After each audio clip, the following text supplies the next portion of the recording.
वाक्य।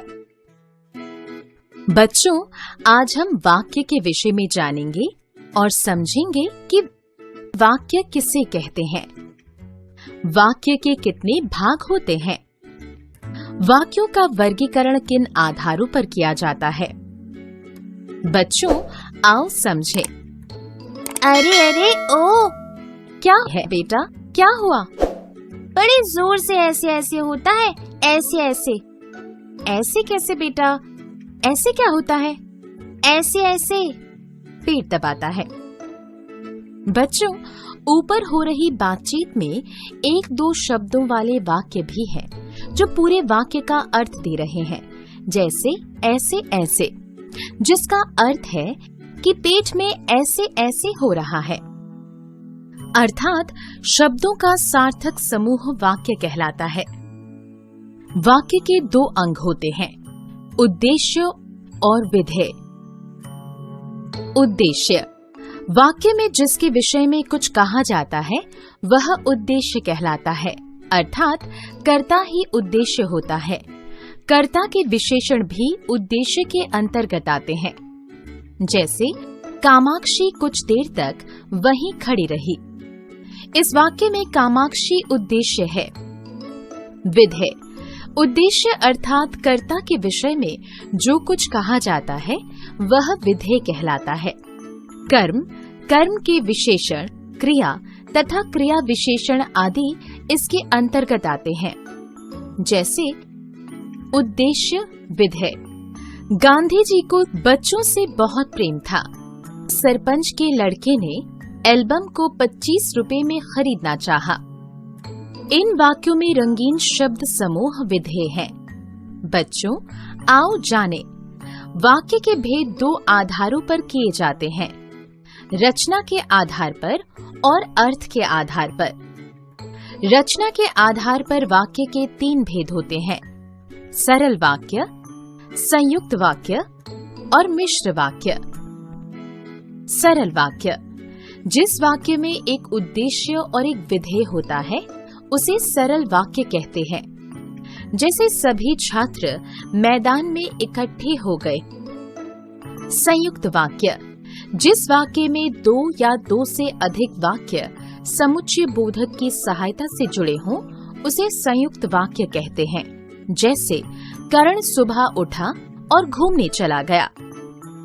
मिश्र वाक्य, जिस वाक्य में एक प्रधान वाक्य हो तथा अन्य वाक्य आश्रित या गौण हो उसे मिश्र वाक्य कहते हैं। जैसे उसे पता ही नहीं चला कि बारिश हो रही है। अर्थ के आधार पर, अर्थ के आधार पर वाक्यों को 8 भागों में बांटा गया है। विधानवाचक, निषेधवाचक, प्रश्नवाचक, इच्छावाचक, संकेतवाचक, संदेहवाचक, आज्ञावाचक, विस्मयवाचक। विधानवाचक वाक्य, जिन वाक्यों से किसी कार्य के करने या होने का बोध होता है उन्हें विधानवाचक वाक्य कहते हैं, जैसे छात्र कक्षा में पढ़ते हैं।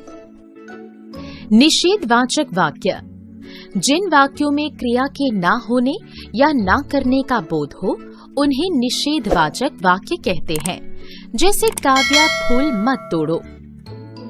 प्रश्नवाचक वाक्य, जिन वाक्यों में प्रश्न पूछे जाने का बोध होता है उन्हें प्रश्नवाचक वाक्य कहते हैं, जैसे आप किससे मिलने आए हैं।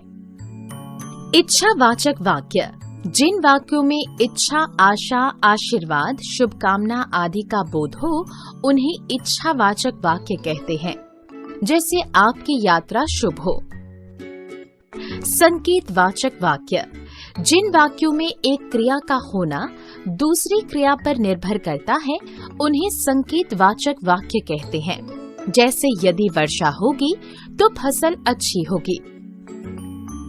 संदेहवाचक वाक्य, जिन वाक्यों में क्रिया के होने में संदेह या शक प्रकट होता है उन्हें संदेहवाचक वाक्य कहते हैं, जैसे शायद वह घर पहुंच गया होगा।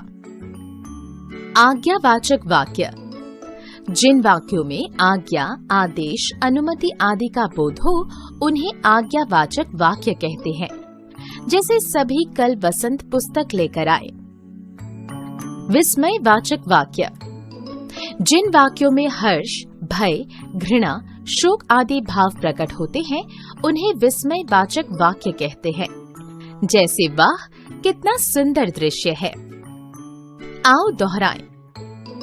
शब्दों के सार्थक समूह को वाक्य कहते हैं। वाक्य के दो भाग होते हैं, उद्देश्य तथा विधेय। वाक्य में जिसके संबंध में बात की जाए वह उद्देश्य होता है। उद्देश्य या कर्ता के बारे में जो कहा जाए वह विधेय कहलाता है। वाक्यों का वर्गीकरण दो आधारों पर किया जाता है, क रचना के आधार पर, ख अर्थ के आधार पर। रचना के आधार पर वाक्य के 3 भेद होते हैं, अर्थ के आधार पर वाक्य के 8 भेद होते हैं।